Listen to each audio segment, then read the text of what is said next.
श्री गुरुदेव दत्त. प्रिय भक्तांनो, या मंत्रासाठी दिलेला वेळ तुमचा कधीही वाया जाणार नाही. आज नाही तर उद्या तुम्हाला या मंत्राचा अनुभव नक्कीच ऐकायला येणार आहे. या मंत्रातील शब्द धन आकर्षित करतात, त्यामुळे तुमची गरिबी दूर होते. प्रिय भक्तांनो, आज तुम्ही दत्त महाराजांचा पवित्र महामंत्र ऐकणार आहात. या मंत्रातील शक्ती धन आकर्षित करते.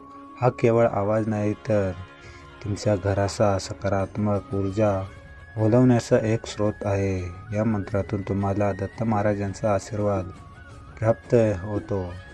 या मंत्रात दत्त महाराजांचे अस्तित्व हे तुम्हाला आज जागृत करायचे आहे. या मंत्राच्या नामस्मरणाने बंद झालेले नशिबाचे दरवाजे उघडतात असलेले कामे. हा महामंत्र साधा नाही तर या मंत्राच्या शक्तीने अशक्य गोष्टी शक्य होतात. जे चारी बाजूने तुम्हाला कोणताच मार्ग दिसत नसेल, सर्व बाजूने अंधार दिसत असेल, ते ह्या मंत्राचा आधार घ्या. नामस्मरण करत राहा आणि मग बघा तुमच्या आयुष्यात कसा दत्त महाराजांचा आशीर्वाद प्राप्त करण्यासाठी या व्हिडिओला एक लाईक करा, शेअर करा, आपल्या चॅनलला सबस्क्राईब करा. चला तर मग प्रिय भक्तांनो, हा महाजप ऐकायला आपण सुरुवात करूया. ओम श्री ब्रह्मस्वरूपाय दत्तात्रेयाय नमः. ओम श्री ब्रह्मस्वरूपाय दत्तात्रेयाय नमः. ओम श्री ब्रह्मस्वरूपाय दत्तात्रेयाय नमः. ओम श्री ब्रह्मस्वरूपाय दत्तात्रेयाय नमः. ओम श्री ब्रह्मस्वरूपाय दत्तात्रेयाय नमः. ओम श्री ब्रह्मस्वरूपाय दत्तात्रेयाय नमः. ओम श्री ब्रह्मस्वरूपाय दत्तात्रेयाय नमः. ओम श्री ब्रह्मस्वरूपाय दत्तात्रेयाय नमः. ओम श्री ब्रह्मस्वरूपाय दत्तात्रेयाय नमः. ओम श्री ब्रह्मस्वरूपाय दत्तात्रेयाय नमः. ओम श्री ब्रह्मस्वरूपाय दत्तात्रेयाय नमः. ओम श्री ब्रह्मस्वरूपाय दत्तात्रेयाय नमः. ओम श्री ब्रह्मस्वरूपाय दत्तात्रेयाय नमः.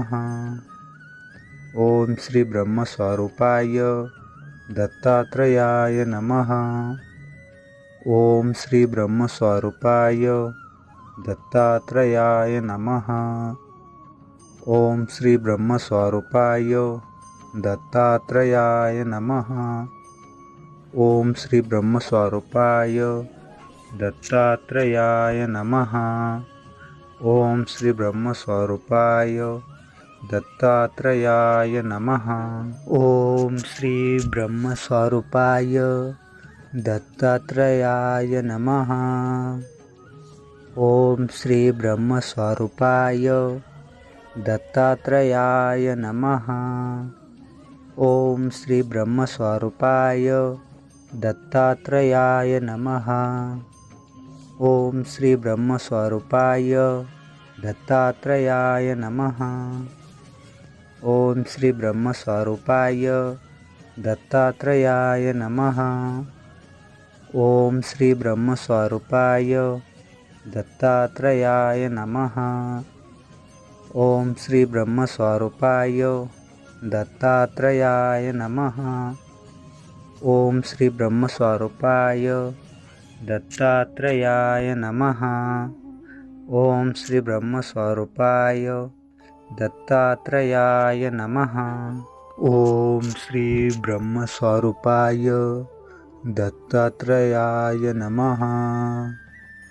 ओम श्री ब्रह्मस्वरूपाय दत्तात्रेयाय नमः.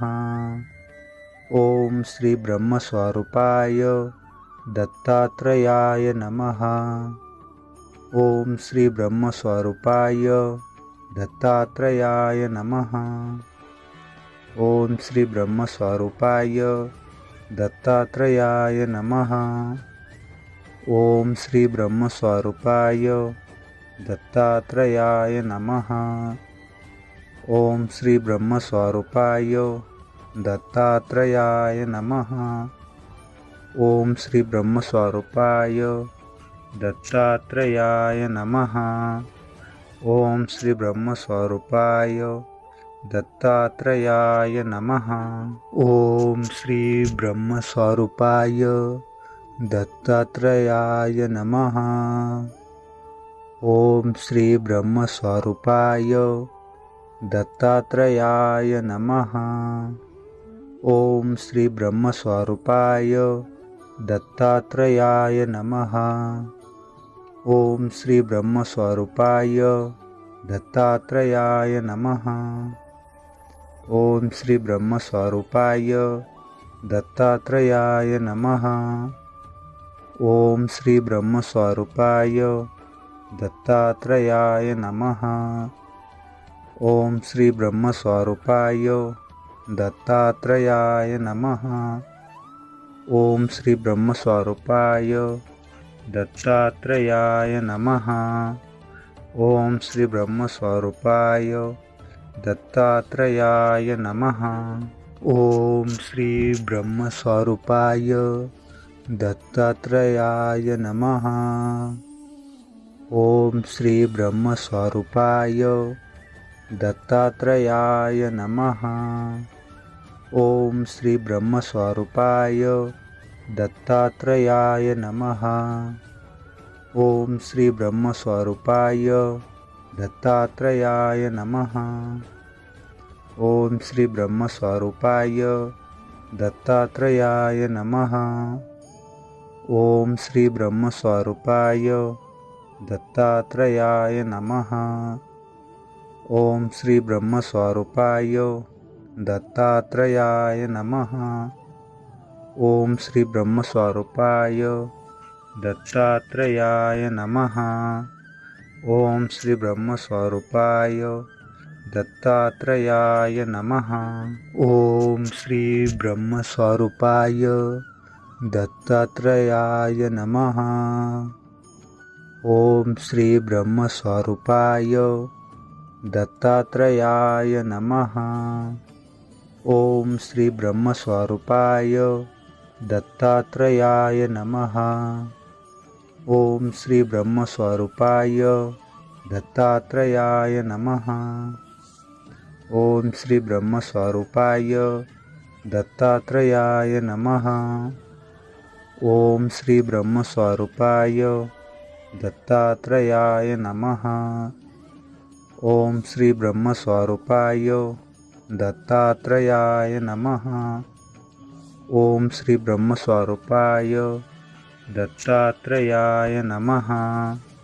ओम श्री ब्रह्मस्वरूपाय दत्तात्रेयाय नमः। ओम श्री ब्रह्मस्वरूपाय दत्तात्रेयाय नमः। ओम श्री ब्रह्मस्वरूपाय दत्तात्रेयाय नमः। ओम श्री ब्रह्मस्वरूपाय दत्तात्रेयाय नमः। ओम श्री ब्रह्मस्वरूपाय दत्तात्रेयाय नमः। ओम श्री ब्रह्मस्वरूपाय दत्तात्रेयाय नमः। ओम श्री ब्रह्मस्वरूपाय दत्तात्रेयाय नमः। ओम श्री ब्रह्मस्वरूपाय दत्तात्रेयाय नमः। ओम श्री ब्रह्मस्वरूपाय दत्तात्रेयाय नमः। ओम श्री ब्रह्मस्वरूपाय दत्तात्रेयाय नमः। ओम श्री ब्रह्मस्वरूपाय दत्तात्रेयाय नमः। ओम श्री ब्रह्मस्वरूपाय दत्तात्रेयाय नमः। ओम श्री ब्रह्मस्वरूपाय दत्तात्रेयाय नमः। ओम श्री ब्रह्मस्वरूपाय दत्तात्रेयाय नमः। ओम श्री ब्रह्मस्वरूपाय दत्तात्रेयाय नमः। ओम श्री ब्रह्मस्वरूपाय दत्तात्रेयाय नमः।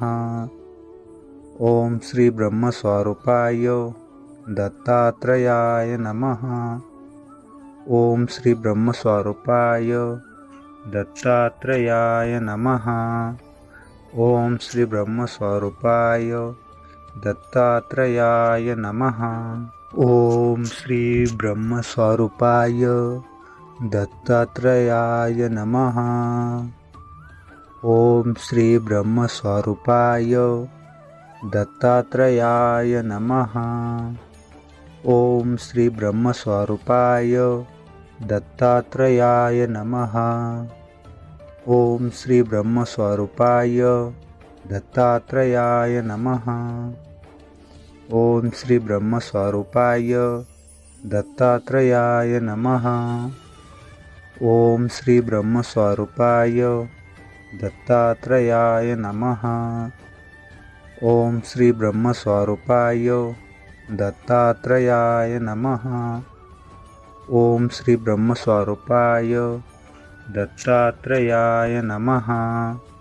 ओम श्री ब्रह्मस्वरूपाय दत्तात्रेयाय नमः। ओम श्री ब्रह्मस्वरूपाय दत्तात्रेयाय नमः। ओम श्री ब्रह्मस्वरूपाय दत्तात्रेयाय नमः। ओम श्री ब्रह्मस्वरूपाय दत्तात्रेयाय नमः। ओम श्री ब्रह्मस्वरूपाय दत्तात्रेयाय नमः। ओम श्री ब्रह्मस्वरूपाय दत्तात्रेयाय नमः। ओम श्री ब्रह्मस्वरूपाय दत्तात्रेयाय नमः। ओम श्री ब्रह्मस्वरूपाय दत्तात्रेयाय नमः। ओम श्री ब्रह्मस्वरूपाय दत्तात्रेयाय नमः। ओम श्री ब्रह्मस्वरूपाय दत्तात्रेयाय नमः। ओम श्री ब्रह्मस्वरूपाय दत्तात्रेयाय नमः। ओम श्री ब्रह्मस्वरूपाय दत्तात्रेयाय नमः। ओम श्री ब्रह्मस्वरूपाय दत्तात्रेयाय नमः। ओम श्री ब्रह्मस्वरूपाय दत्तात्रेयाय नमः। ओम श्री ब्रह्मस्वरूपाय दत्तात्रेयाय नमः। ओम श्री ब्रह्मस्वरूपाय दत्तात्रेयाय नमः। ओम श्री ब्रह्मस्वरूपाय दत्तात्रेयाय नमः। ओम श्री ब्रह्मस्वरूपाय दत्तात्रेयाय नमः। ओम श्री ब्रह्मस्वरूपाय दत्तात्रेयाय नमः। ओम श्री ब्रह्मस्वरूपाय दत्तात्रेयाय नमः। ओम श्री ब्रह्मस्वरूपाय दत्तात्रेयाय नमः। ओम श्री ब्रह्मस्वरूपाय दत्तात्रेयाय नमः। ओम श्री ब्रह्मस्वरूपाय दत्तात्रेयाय नमः। ओम श्री ब्रह्मस्वरूपाय दत्तात्रेयाय नमः। ओम श्री ब्रह्मस्वरूपाय दत्तात्रेयाय नमः। ओम श्री ब्रह्मस्वरूपाय दत्तात्रेयाय नमः। ओम श्री ब्रह्मस्वरूपाय दत्तात्रेयाय नमः। ओम श्री ब्रह्मस्वरूपाय दत्तात्रेयाय नमः।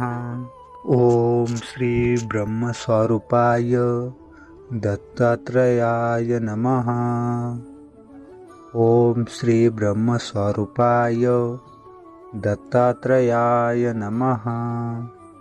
ओम श्री ब्रह्मस्वरूपाय दत्तात्रेयाय नमः।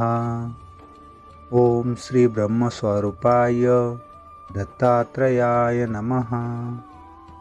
ओम श्री ब्रह्मस्वरूपाय दत्तात्रेयाय नमः। ओम श्री ब्रह्मस्वरूपाय दत्तात्रेयाय नमः। ओम श्री ब्रह्मस्वरूपाय दत्तात्रेयाय नमः।